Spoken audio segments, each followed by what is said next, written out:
మొదటి సమయాలు 2వ అధ్యాయం 12వ వచనంలో ఇలా సెలవిస్తూ ఉంది. ఏలీ కుమారులు యెహోవాను ఎరిగిన వారై మిక్కిలి దుర్మార్గులై ఉండిరి అంటూ ఉన్నాడు. ఇక్కడ ఏలీ కుమారులు అంటే వారు దైవజనుల యొక్క బిడ్డలు. వారు ఎలా ఉన్నారు అంటే ఆయన అంటూ ఉన్నాడు, యెహోవాను ఎరిగిన వారై మిక్కిలి దుర్మార్గులై ఉండిరి అని ఆయన సెలవిస్తూ ఉన్నాడు. ఏలీ దేవుని చేత ఏర్పరచబడిన వ్యక్తి, దేవుని చేత నడిపించబడిన వ్యక్తి. కానీ కుమారులు ఎలా ఉన్నారు? దుర్మార్గులై ఉన్నారని దేవుని యొక్క వాక్యం ఇక్కడ స్పష్టంగా సెలవిస్తూ ఉన్నది. ఈరోజు ఇక్కడ మనము వాక్యాన్ని వింటూ ఉన్నాం. వాక్యాన్ని వింటూ ఉన్నప్పుడు మనం ఎలా వినాలి అంటే పరిశుద్ధాత్మ ద్వారా మనం వింటేనే అది దేవుని యొక్క వాక్యం అవుతూ ఉన్నది. లేదు, బైబిల్లో జరిగిన అనేకమైన సంఘటనలు మనం జ్ఞాపకం చేసుకున్నప్పుడు అది ఎలా ఉంటూ ఉందంటే అది చరిత్రని మనం జ్ఞాపకం చేసుకున్నట్లు అవుతూ ఉంది. కానీ ఎప్పుడైతే పరిశుద్ధాత్మ మన పక్షాన ఉంటూ ఉందో మన జీవితంలో మనం కార్యాలు చూస్తూ ఉంటాం.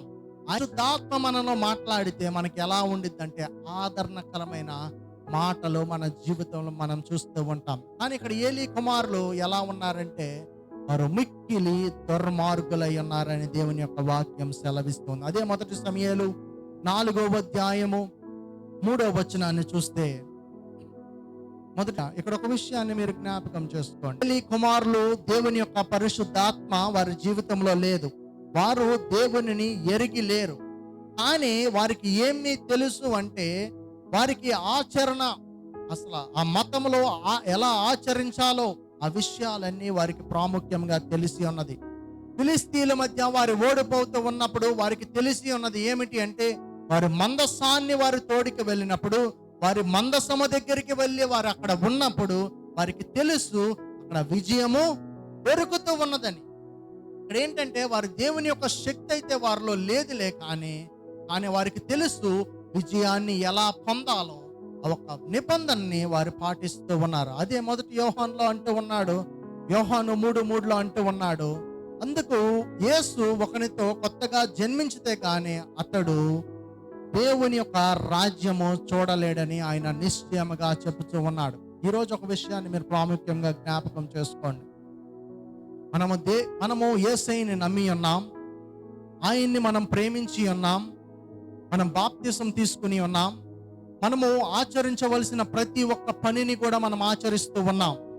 కానీ నీవు ఆయనని ఎరిగి లేకపోతే, నీవు ఆయనలో జీవించకపోతే, ఆయన నీలో లేకపోతే నీ జీవితము వృధా అని ఆయన స్పష్టంగా సెలవిస్తూ ఉన్నాడు. ఎందుకంటే నువ్వు దేవుని యొక్క నిత్య రాజ్యంలో నువ్వు చేరాలి అంటే నువ్వు ఏమి చేయాలంటే ఆయనని వెరిగి ఉండాలి, నువ్వు దేవునితో సహవాసం కలిగి ఉండాలి. కానీ ఇక్కడ ఏలీ కుమారులు ఏమి ఉన్నారంటే దేవునితో వారికి సహవాసం లేదు. వారు ఆచరణలు అయితే పాటిస్తూ ఉన్నారు, దేవుని యొక్క వాక్యాన్ని వారు చెప్తూ ఉన్నారు, దేవుని యొక్క మందసాన్ని ఉన్నారులే, కానీ వారికి దేవునితో సహవాసము లేదు. ఈరోజు మనం ఇక్కడ కూర్చున్నాం, ఈరోజు మనము దేవుని యొక్క పాటలు పాడి ఉన్నాం, బహు ఉజ్జీవంగా పాడి ఉన్నాం, దేవుని యొక్క వాక్యాన్ని వింటూ ఉన్నాం. కానీ మనకి దేవునితో సహవాసము లేనప్పుడు మనం ఇక్కడ ఉన్నా కూడా వృధానే. ఈరోజు మనం దేవుని యొక్క వాక్యం ఏమి సెలవిస్తూ ఉందంటే నీకును దేవునికి మధ్య సహవాసము ఉందా లేదా?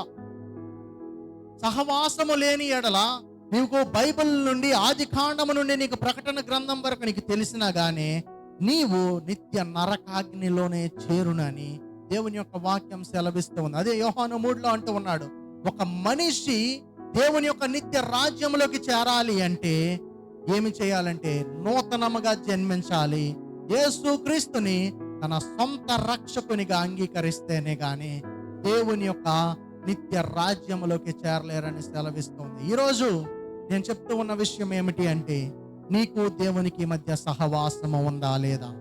వాక్యం విన్నాను అన్నది కాదు, పాటలు గట్టిగా పాడాను అన్నది కాదు, నాకు బైబిల్ మొత్తం తెలుసు అన్నది కాదు.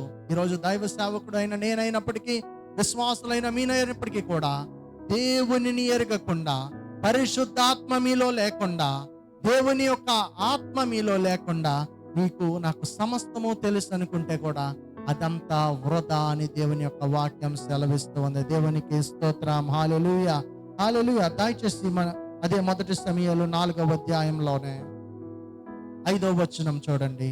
మొదటి సమూయేలు 4వ అధ్యాయం 5వ వచనం. అంటే వారు గొప్పగా అక్కడ ఆరాధన చేస్తూ ఉన్నారు.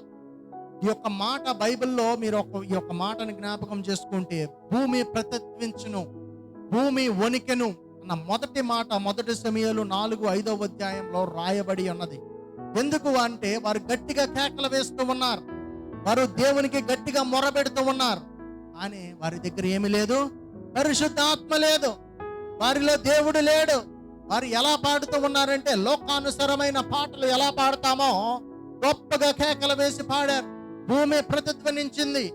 కానీ వారిలో ఏమి లేదు, పరిశుద్ధాత్మ అక్కడ లేదు. ఈరోజు మనం ఇక్కడ ఉన్నాం, ఈరోజు నేను బోధిస్తూ ఉన్నా, ఇక్కడ దేవుడి పరిశుద్ధాత్మ ఇక్కడ పని చేయకపోతే నేను చెప్పే మాట వృధానే. ఈరోజు మీరు గ్రహించాల్సింది, ఏ దైవ సేవకుడైనా కానీ మీకు బోధించినప్పుడు మీరు పరిశుద్ధాత్మని పొందుకోవాలి, దేవుని యొక్క ప్రేరణ పొందుకోవాలి, మీ హృదయంలో ఆదరణ పొందుకోవాలి. మీరు కృంగుదలలో వచ్చినప్పుడు, ప్రభువా నీ యొక్క మాటలు మాకు ఆదరణ కలిగించినాయి అని మీరు నమ్మాలి. దేవునికి స్తోత్రం. హల్లెలూయా, హల్లెలూయా. అదే ఇక్కడ ఈ యొక్క ఏలీ కుమారులు ఏం చేస్తూ ఉన్నారంటే, ఎలా ఆచరించాలో ఆచరిస్తున్నారు అని వారి దేవుడిని వెంబడించట్లా, బహు దుర్మార్గులై ఉన్నారు. రెండో విషయము, వారు ఆరాధన ఎలా చేయాలో కూడా వారు ఎరిగి ఉన్నారు.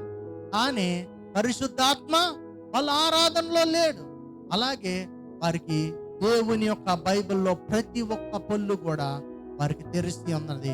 కానీ వారు బోధిస్తూ ఉన్నారు. ఏం బోధిస్తూ ఉన్నారంటే, గతంలో అది జరిగింది, ఇప్పుడు ఇది జరిగింది. కానీ పరిశుద్ధాత్మ ఆదరణకరమైన మాటలు వారి జీవితంలో చూడట్లేదు. ఈరోజు మనం చూడవలసింది ఏంటంటే, ఆదరణకరమైన మాటలు మన జీవితంలో ఉండాలి. సామెతలు 29వ అధ్యాయం 18వ వచనాన్ని చూస్తూ ఉంటే, ఎప్పుడైతే ప్రజలకి ఒక దర్శనము లేదో, ఎప్పుడైతే ప్రజలకి దేవుని యొక్క ప్రేరణ లేదో, వారు ఎలా ఉన్నారు అంటే అల్లకొల్లోలమైపోయి ఉన్నారు. వారు ఎలా ఉన్నారు అంటే చెదిరిపోయి ఉన్నారు. దేవుని యొక్క దర్శనము వారిలో లేని ఎడల వారి యొక్క జీవితములు చెదిరిపోయినలాగా ఉన్నాయని ఆయన సెలవిస్తూ ఉన్నాడు. ఇక్కడ అనేక మంది దేవుని యొక్క వాక్యాన్ని చెప్తూ ఉన్నప్పుడు ఏం చెప్తూ ఉంటారంటే, ఇది నా ఒక్క మాట, ఇది నా ఒక్క ఒపీనియన్ అని చెప్తూ ఉంటారు. లేదా బైబిల్లో ఉన్న చరిత్రని ఆధారం చేసుకుంటూ, లేదా లోకంలో జరిగిన సంగతులను వివరిస్తూ చెప్తూ ఉంటారులే. కానీ దేవుని యొక్క పరిశుద్ధాత్మ నుండి మనము దేవుని యొక్క వాక్యాన్ని పొందుకోవలసిన వారమై ఉన్నాం. దేవునికి స్తోత్రం. హల్లెలూయా, హల్లెలూయా. అదే 2 తిమోతి 4:3 వచనం.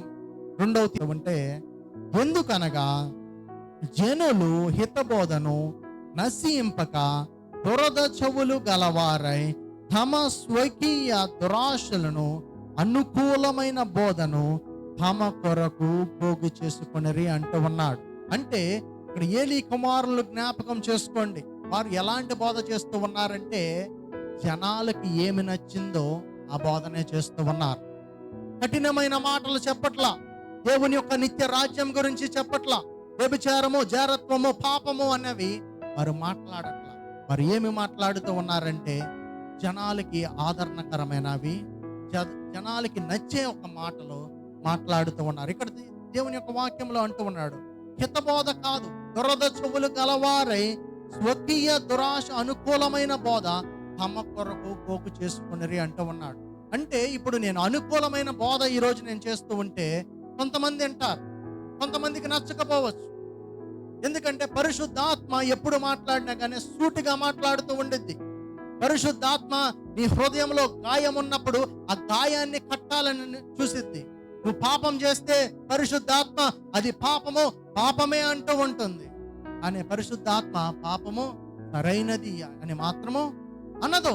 ఎందుకంటే పరిశుద్ధాత్మ చెప్తూ ఉన్నది, నువ్వు వ్యభిచారము చేసిన ఎడల అది పాపము, జారత్వము చేసిన ఎడల పాపము, ఒకరిని మోసగించిన ఎడల అది పాపము అని దేవుని యొక్క వాక్యము సెలవిస్తుంది. కానీ కొంతమంది ఏంటంటే, మనకి నచ్చిన యొక్క బోధని మనము పోగు చేసుకోకూడదని దేవుని యొక్క వాక్యము సెలవిస్తుంది. ఇక్కడ ఏలీ కుమారులు ఎలాంటి బోధ చేస్తూ ఉన్నారంటే జనాలకి నచ్చిన బోధ చేస్తూ ఉన్నారు. కఠినమైన మాటలు మాట్లాడట్లా, పాపముని పాపం అనట్లా, పాపము సరేలే పాపము అని అంటూ ఉన్నారు. ఈరోజు మనం జ్ఞాపకం చేసుకోవాల్సింది ఏంటంటే పాపము పాపమే అని దేవుని యొక్క వాక్యం సెలవిస్తూ ఉంది.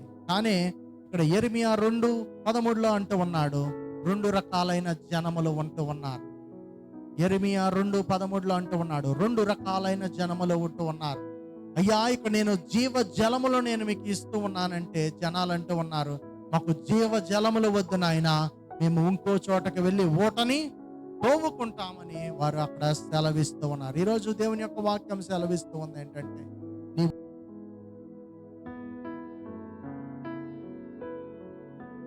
లేదా దేవుని ఒక అనుకూలమైన బోధ, పరిశుద్ధాత్మ ఈరోజు నీతో మాట్లాడుతుందా లేదా అని కావాలని దేవుని యొక్క వాక్యం సెలవిస్తోంది. ఈరోజు చెప్తూ ఉంది ఏమిటి అంటే నీవు దేవునితో సహవాసం కలిగి ఉన్నావా? దేవుని యొక్క ఆత్మని నువ్వు పొందుకుంటూ ఉన్నావా?